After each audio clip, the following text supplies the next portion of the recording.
के भेंट करने आती नहीं हो, फोन करने पर उठाती नहीं हो। अरे टाइम नहीं मिलता है।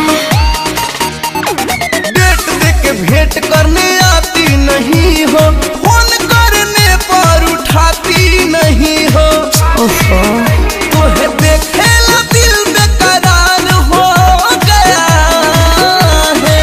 मिलने ना आऊंगी यार, मिलने ना आऊंगी यार, भतार चौकीदार हो गया है। मिलने ना आऊंगी यार, भतार चौकीदार हो गया है।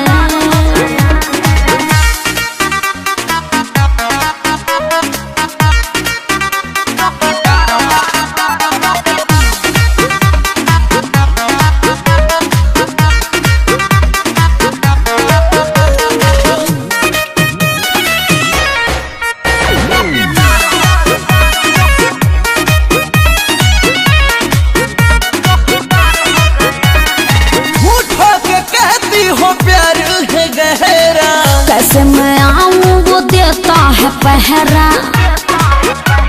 अरे बहुत रिक्स है। झूठा के कहती हो प्यार है गहरा। कैसे मैं आऊं वो देता है पहरा। तेरे बिना अब जीना दुश्वार हो गया है।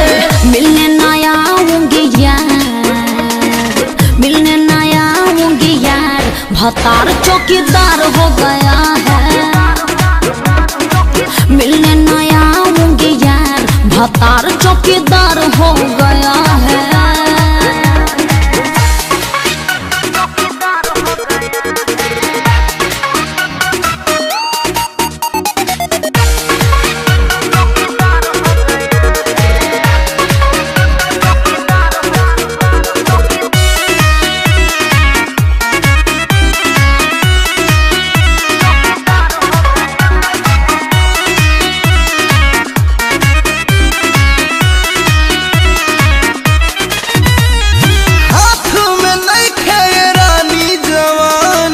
कुछ दिन और रखो सावधानी।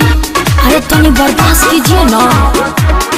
हाथ में नहीं खाए रानी जवानी। कुछ दिन और रखो सावधानी। बिना निर्मल दीपक दिलदार हो गया है। मिलने ना आऊंगी यार, मिलने ना आऊंगी यार, भतार चौकीदार हो गया है। मिलने ना आऊंगी यार, भतार चौकीदार हो गया है। अरे बहुत टेंशन देता है चौकीदार भतार।